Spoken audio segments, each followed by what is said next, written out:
Hello and welcome to Woodstock, Illinois, filming site of the 1993 Harold Ramis classic, Groundhog Day. I'm Rick Bellairs, chairman of Woodstock Groundhog Days. We've been celebrating the making of the film over and over again for more than 25 years. On behalf of the committee and the City of Woodstock, we invite you to enjoy this video, narrated by Bob Hudgins, the locations manager for the Columbia Pictures blockbuster Groundhog Day. Bob helped select and introduce Woodstock to the world as the movie stand-in for Punxsutawney, Pennsylvania. After bringing John Hughes to Woodstock to film scenes in planes, trains, and automobiles years earlier, Bob knew Woodstock was the perfect place for Phil and Rita to fall in love over and over again. We hope you enjoy Bob's stories from behind-the-scenes filming of Groundhog Day. Enjoy the walking tour at your own pace or virtually, and pick up a copy of the walking tour map at the Real Woodstock Information Center at the Woodstock Area Chamber of Commerce and Industry office. Enjoy the tour.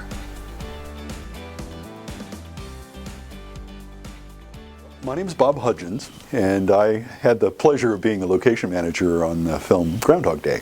It turned out to be one of the happiest projects I worked on. As everyone knows, this takes place in Punxsutawney, Pennsylvania. Our endeavor was to find something that closely matched Punxsutawney. I was sent on the mission of find us Punxsutawney within 5 hours of Chicago. Bill Murray and Harold Ramis are both from Chicago, and they wanted to be close to their families. We scouted and scouted. I mean, I had a 5-hour range, which takes you deep into Wisconsin. You know, it takes me almost all the way to the Iowa border. We went to southern Michigan, northern Indiana. We covered an enormous territory looking for these perfect little towns. Well, I'd had also previously done a film called Planes, Trains, and Automobiles. And in Planes, Trains, we shot the courthouse in Woodstock as a Wisconsin courthouse, and we did a couple of other small scenes. We were just here for a few days, but I got to know Woodstock and knew what a lovely, lovely town it was. We counted about 60 different towns, and the closest we came was Mineral Point, Wisconsin, which is a lovely town. And we scouted it, and we stood and walked up and down, and Harold finally turned to me and he goes, "Man, this is close, but it's just not right." And the production designer had just done a film in New England and was going, you know, there's a lot of these towns in New England. And I'm thinking, well, Chicago's going to lose this show. So there was quite a bit of pressure on me internally to you know, make this one work for Chicago. When we pulled into Woodstock, in my previous experience in Woodstock, I'd gotten to know John Shares at the Woodstock Opera House. So I went and knocked on his door because I wanted to take them up to the bell tower in the Opera House, because that's the only place where you're up high enough you can actually look down on the square. So John accommodated us, I think, you know, with some raised eyebrow, because he was like, Groundhog Day? It's like, who's going to make a movie about Groundhog Day? Well, I got that a lot, as you can imagine. Harold made the call immediately, and 10 minutes after we were there, I was like thanking John Shares very much, and I'll be giving you a call soon, I'm sure. Groundhog Day offered a really specific challenge to all of us. It was the same day every day. So we had to deal with weather, because if it was sunny on one day and gloomy the next, we had to decide how different scenes were going to be portrayed. For instance, filming Gobbler's Knob on the square was really a challenge, because if it was a sunny day, it didn't match what we had started with, and we wanted to have the gloomy, it's just about to snow look in the sky, which, you know, ties into the story exactly. And so that's what we went for. And so there was days where it was perfectly fabulous weather, but we would go somewhere else and shoot an interior. Woodstock played a very enduring and lasting role in the telling of this story. Our first location is the Opera House, the Woodstock Opera House, a beautiful, beautiful building. The Opera House really kind of laid in, which became the Pennsylvania Hotel, and we never filmed inside, but we made the approaches, and the Opera House was constantly in the background of everything we shot, because where we placed Gobbler's Knob was, you know, with the background of the hotel. The actual celebration in Punxsutawney doesn't take place in town. It actually is in a park outside of town, in a wooded, you know, park area. Originally, we started scouting for Gobbler's Knobs in the woods outside of town, and we found an amazing park in McHenry, Illinois, which is the next town over, the Kettle Moraine Park. And it was beautiful. And it was like, okay, it was another one of those check the list. We've got our Gobbler's Knob. Well, we were in the Opera House. We went up to the bell tower because the evolution of the scene of Bill jumping out of the bell tower as one of his suicide attempts. David Nichols walks out the door and he stands there for quite a while. He doesn't move. He's just staring at the square. And I come up and I go, is everything okay? And he goes, we need to do Gobbler's Knob here. Putting the Gobbler's Knob in the middle of the square just kept all the unification of the storyline in this place that was recognizable. And it's a beautiful town, very photogenic. And let's make it more interesting by having the ceremony right in the middle of this town. And originally, with just being the hotel drop-off and a couple of other scenes of Ned Ryerson, etc., we were not really interested in going to the square. And we were only going to have, a limited number of days, 5 days or so, that we would actually shoot on the square. And with the addition of our most important scene, which takes place over and over and over again, that involved thousands of extras, and the entire crew and everybody would be working, and we would be occupying a very large footprint in the square. My job just got commensurately more difficult, because instead of being like 5 days, we went to about 6 weeks of shooting that involved the square. Visually, it was much more interesting having Gobbler's Knob be on the square than out in the woods. And it tied things in directly, so it made sense perfectly to me. But in trying to communicate that to the city, they were like, what, now you're giving this whole new story, and you're going to do this, and now what else are you going to change? And so there was some consternation as to what we were going to be doing with the town of Woodstock. The one component of it is it was very serious filmmakers. The studio was Columbia Pictures. Fortunately, we were able to satisfy the questions, and eventually the town gave us a thumbs up. So the Gobbler's Knob was a big challenge, and so we went in and we actually built the platform, and it was serious. I mean, we put in telephone poles. I mean, we had all our major actors. We had all these people on this platform. So it couldn't be built in a shoddy way where we would be, worried about people getting hurt. So it had to be, this was a substantial component of the film. We took over a quadrant of the park where we totally built Gobbler's Knob. No remnants really remain of it. It was kind of between the dance pavilion and the opera house up in that corner. On the first day of filming, we had made the determination of the level of snow because we had the big blizzard coming. So on the day when, February 2nd on the morning, that we had patchy snow. So it snowed a few days before, but some of it had melted. And so that was the look we were going for. We actually didn't start filming until March. And so on those days, it wasn't always cold enough to keep our fake snow, which we made. We took blocks of ice and chipped them into a powder, and that was our snow. We'd wheelbarrow it in, and the guys would make very specific. There was a snow map of exactly where all our patches of snow were. But what we did not think of was the melt of that, added with a couple thousand people walking on it. At the end of the first day, we had a mud pit. We literally couldn't walk through the square. It was just so mucky. So that night, we came in and laid hay out and then put our snow on top of it.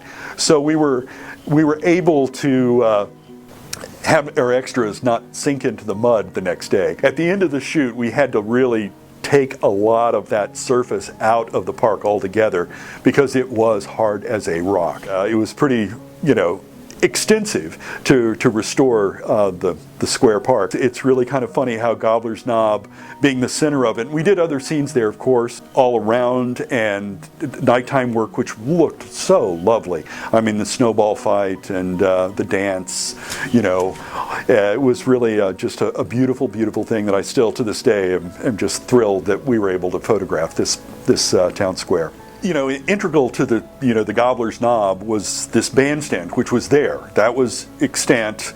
We did not build that, and it was really charming. And it was kind of like, how do we make use of this? It's too obvious not to take advantage of this, and so that was one of the components of the script that kind of evolved into making use of that bandstand. It's lovely, and it's one of the sweetest scenes in the film. The public house. Well, the public house was actually in the basement of the courthouse, the original old historic McHenry County courthouse. We actually had used that building in Planes, Trains, and Automobiles. There was a very quick scene of Steve Martin, John Candy coming down the stairs. It was a Wisconsin courthouse. It was a beautiful building. At that point in time, there had been a restaurant in the basement and bar that had closed. And so it was open to us. In our vernacular, it was a cover set. If we had bad weather and something happened on the square, that we could immediately go into the bar and shoot the bar scene, because it basically involved Andy McDowell, Bill Murray, who were always there, and the bartender. The bartender was brought in every day. And I always there's kind of a joke in our business that there's always one actor that really does well, just because they never get to his scene or their scene. And that was the case with this bartender. He showed up every day. He was paid his acting wages, but week after week he was still coming in, and he actually worked so many days on the film that almost as many as Bill Murray did. Our last day on the square, when we did interiors, we went in and shot the bar scene. So it's just kind of funny how it worked out very, very well for him. One of the kind of people's favorite scenes, and multiple scenes in the film, is Bill's exchanges with Ned Ryerson, who's played by Steve Tobolowsky. Bill comes around the corner, Ned is crossing the street, and they meet at that point in front of the Tip Top Cafe. The Puddle is something that was very low tech. At the time, the brick street, which still exists as a brick street, but it's gotten moved out. They've added another layer of sidewalk now. That was where we actually did the Puddle. But every morning, a gentleman by the name of Dale Beam, who worked for the city of Woodstock, would come out and take out 4 of the giant paver bricks, and we'd pour in a bucket of water, and that was the Puddle. And so there was no special effects. Bill had his change of clothes ready when he'd step in the Puddle and for the next take. So it was really, it was a real simple scene, but it took place right in front of the Tip Top Cafe. And it's hard to separate these two locations, because that's where, all the good conversations Bill has, and he times out all the crashes and passes of people. It made him look like he had a superpower of knowing what people would do during those scenes. He was, oh, this guy's gonna drop something, and etc. At the time, that had been formerly a dress shop and was completely vacant. They'd gone in and they'd gutted the building. It was nothing left, no electricity, no water. So that set was built completely by David Nichols and his crew, and was only for the movie. When we were done, we brought it back to the condition we found the building in, and we had to run the water line for the kitchen water from the barber shop across the alley, and we ran power into it from our generators. But it was one of the most, interesting locations that was truly on this set, because we could look out the windows. We, to the one side of it was a realty office that we turned into a Rexall drug, and the mayor at the time was in that realty office, and we not only used his office where Harold was the psychiatrist, but we also used his work office as our Rexall drug. And so we built out these set pieces inside of all the windows when you look at it, to make it look like store displays of the Rexall. And that was, again, that was a cover set for us, because it was an interior. By the time we were actually shooting inside the Tip Top Cafe, it was May. The trees were starting to bud out, and we had to deal with the foliage in the park across the street, because the camera was looking straight out that window. And very intentionally, we knew that was the shot. So we took military camouflage netting and netted the trees and all the shrubbery. So we basically made the park look like it was still brown across the way. And we laid in our patchy snow, and I would challenge people to look very carefully, but it's pretty impossible to tell that it was actually spring had sprung in Woodstock when we shot that scene. So movie magic prevailed yet again. Our movie theater, which when Bill goes to see Heidi 2, And if you're a Chicago Bears fan, Gary Fensick's wife plays his date for the evening, which is only Chicago locals are kind of aware of this small bit of trivia. But Bill looked so great in his Clint Eastwood outfit. The theater was all on board. They were very fun to work with. Laughingly, the manager of the theater said, "I'll only let you do it if I get to be the ticket taker." And so we were like, okay. Harold said, "Sure, yeah, we'd love to have you do that." So she's, the manager of the theater is actually the person in the booth, which today they've renovated the theater now and they've taken the old-time front booth away. And but that was it was a lot of fun. We didn't film inside, so it was a real quick shot. Directly across from the theater is the Old Man's Alley, where Bill would go see the old man every day. And so we shot those scenes on the same day because we kind of came in at dusk for the movie theater shot, and then at night we did the old man, his sequence of scenes with the old man in the alley, because they were literally, the proximity was only about 40 feet from the front door of the movie theater to where the old man was laying in, a walk down step behind one of the buildings. Well, the fastest scene in the movie for us to have filmed was the gas station. It was, a working gas station right on the state highway, so it was kind of a busier road than we normally were working on. But literally, we were in and out of that location because we basically shot it as it was. The art department had gone in and done a couple tweaks. They put the telephone on the wall where we needed the telephone. We scouted it very well that we were prepared for what the shot was. And again, John Bailey would just come in and he knew exactly what he was doing. So I'm going to see this to this, etc. And so everybody worked in conjunction to be as efficient as possible. It was a one-taker, and Bill came in, did his call, got whacked in the head with a snow shovel, and we moved on. And so honestly, it was less than an hour that we were actually there shooting that scene. So, it seems like movies always take forever to film, but that scene was by far won the prize for fastest scene on a major motion picture I've ever shot. Well, one of my favorite components of this we start with the major locations when we're scouting, and then you kind of work your way down to all the things that you need in the film. Well, the bowling alley was kind of a given. It's like, well, a bowling alley's a bowling alley.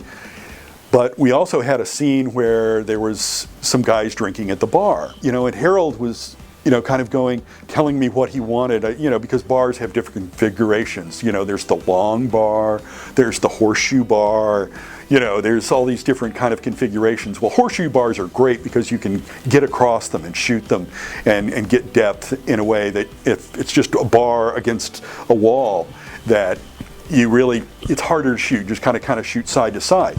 Well, lo and behold, I walked into the bowling alley and it had a horseshoe bar and a bowling alley.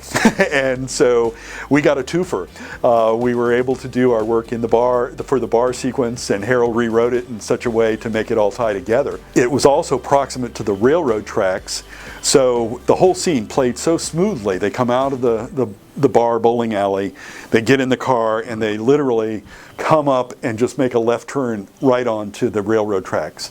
Now, these railroad tracks were the metro line, and it's pretty busy, and railroad companies are very risk adverse, so they were okay with us doing this late at night, that we would puddle it on, but they would pull onto the tracks there, but that's as far as we could go. We couldn't drive down the tracks any distance at all. I think they gave us maybe 15 or 20 feet that we could move on the tracks down to just make the turn look good. And the scene cut to Bill on the inside.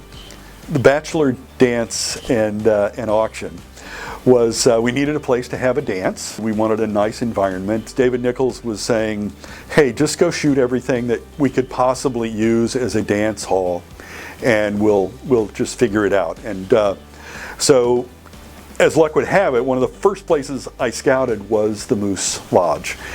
And I walked in, and the Moose Lodge was just charming as could be. It has very warm colors, and it has old wood walls. when I showed the pictures to Dave, he said, let's go see it. And so we go over, and he walked in, and I think this is the first time I've ever had a production designer tell me, this is perfect. We can shoot this exactly as it is. We didn't have to do anything to that space to make it look the way the production designer wanted. He goes, it's just perfect, so let's just shoot it. And Harold was the same way. It was just like, geez, this is exquisite. Well, occasionally on films, one location will create the need for another location proximate to it. So, we were shooting in town, so nothing was very far away. We had the night scene of, Bill walking Andy to the door, and so that was the only night work we did at the bed and breakfast. So the assistant director, Mike Haley, wanted to schedule it that we could do the piano teacher's house and the boy falling from the tree on the same shooting day as the bed and breakfast. So it was like, go find us a house that we can do for, the piano teacher. Now, we were very specific that we wanted a very nice, historic home, but when you open the door, we wanted to be able to see into the house and be able to see the piano immediately. The problem with older homes is very often they have an entryway that is very restrictive, and then it opens up into other rooms through a doorway. So I was like, okay, and we looked at every house on the 2-block range around the bed and breakfast. So it kind of was like, oh gosh, are we going to find this? And we needed a porch, a really nice porch as well, because Bill walks up and then he goes in. And this one was a little more challenging because we had to visit so many houses before we found the right one with the exact kind of layout that Harold wanted. So we found it. As it turns out, the tree was in the house next door. We were able to do all those sets almost in the same setups, because while we were shooting the scene of him going in the piano teacher, that we were doing the setup for the tree, that was about 20 yards away. So it really allowed us to be extremely efficient. So now we need the bed and breakfast. Luck had more to do with it than anything else. I'd like to take more credit for it, but I knew where the historic area of Woodstock was. So we drive over, and as we're driving down the street that runs into the bed and breakfast, there the house was at the end of the street, and it was perfect. And Harold, we were only about halfway down the block approaching the house, and Harold goes, that's perfect, just get me that. What was challenging for me was the next day, I go and knock on the door. Hi, my name's Bob Hudgins, I'm a location manager for Columbia Pictures, we're making this movie called Groundhog Day. Well, the lady who lived there, her name was Kelly Frank, just kind of looked at me like, really? And who sent you? And I'm like, I'm kind of confused at that point, and I go, I'm with Columbia Pictures and etc. And she goes, nobody put you up to this? And I'm like, no. And I'm really kind of like dumbfounded. I have no idea where she's going with this. And she goes, so none of my friends told you to come in and give me something about Groundhog Day? And I'm like, no. And it's like, I'm not making the connection at all. And she goes, well, I'm from just outside Punxsutawney. I think you're just kind of, yanking my chain. And I'm like, no, really. And it's, we're really making a movie. Bill Murray's in it, and, it's a real deal. And it took her a while to actually believe me. She turned out to be a lovely, lovely person to work with, and we were able to do our filming there. And the first, there was challenges as any set, really. But the one that was kind of the right out of the chute, the big one for me, was the production designer and the cinematographer had agreed that there was a very large pine tree right on the corner of their front porch. It really obscured the whole front corner, and it was a huge tree, and so it actually went up and blocked some of the upper windows of the cupola. They said, well, we've figured out that we need to take the tree down. And so, cutting a tree down is hard. Cutting a little tree is hard, but cutting a giant mature pine tree down was really one of the more challenging things I've ever had to approach a homeowner to do. And so I, big gulp, went in and said, it's like, oh, everything's going well, and I've just got this one thing to that we'd like to work through, that we'd like to cut your tree down, the pine tree at the corner. And they looked at each other, and then they looked back at me and they go, would you?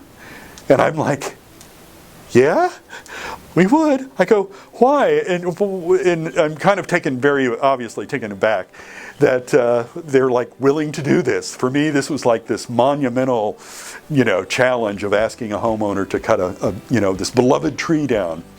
Well, the tree had been doing damage to the house for years because it had actually grown over the front porch, and the rot and mildew had just been very, very disastrous for the porch.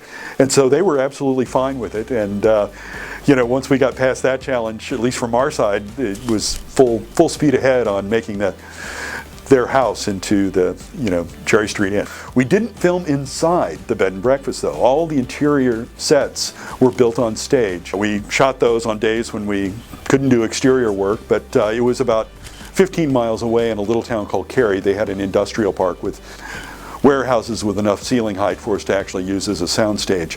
One of the components of the bed and breakfast that the only real snow in the film was the scene of Bill and Andy walking out on the morning of, after they actually sleep through and it's a new day. It's February 3rd finally. We started shooting in March, which in Chicago, generally you get some March snows. And so I pitched an idea that, we're probably going to get a snowfall. Instead of going in and taking days to prepare all the snow it would take to do these really, really long block to make it look like it was fresh snow, and then on the prep and everything. And so the producer was like game to see if we could actually catch, a break and get real snow. And I want to say I think it was our 5th day of filming, we got the weather report that we were going to get a very substantial March snow. Preliminarily, we had gone in and talked to all the homeowners, we talked to the city, so that we would leave this place pristine. And it was like, okay, we're getting the snow that we told you about, and we're wanting to shoot it, so please, we created a place to park their cars the night before. And we asked everybody to stay off the sidewalks, not shovel their snow. The city would not come and run the snow plows through, no trash pickup. We were just, we basically cordoned off this street at the night before as the snow started. So the next morning we were able to shoot real snow. And I think it paid off in a really beautiful shot, which was done from the bed and breakfast, the upper windows. And I'm really thrilled that it worked out.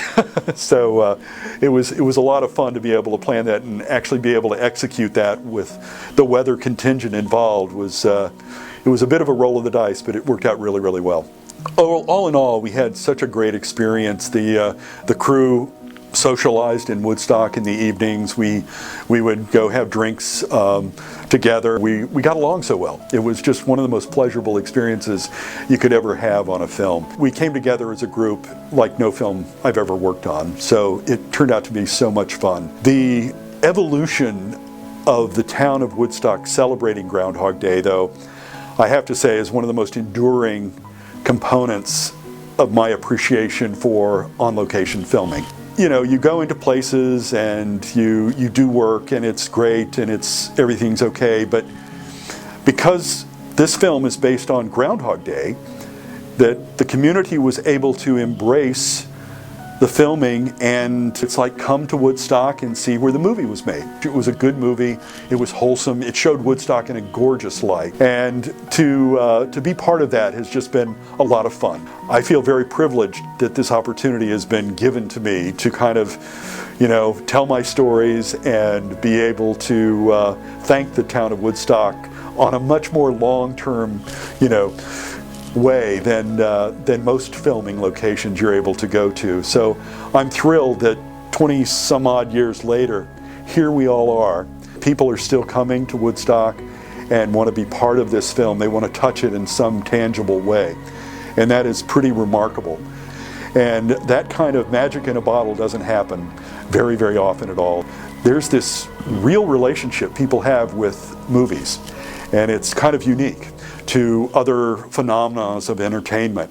But I'm really thrilled that Woodstock's embraced this, and they still do, and God bless them. Hope they are for a very long time.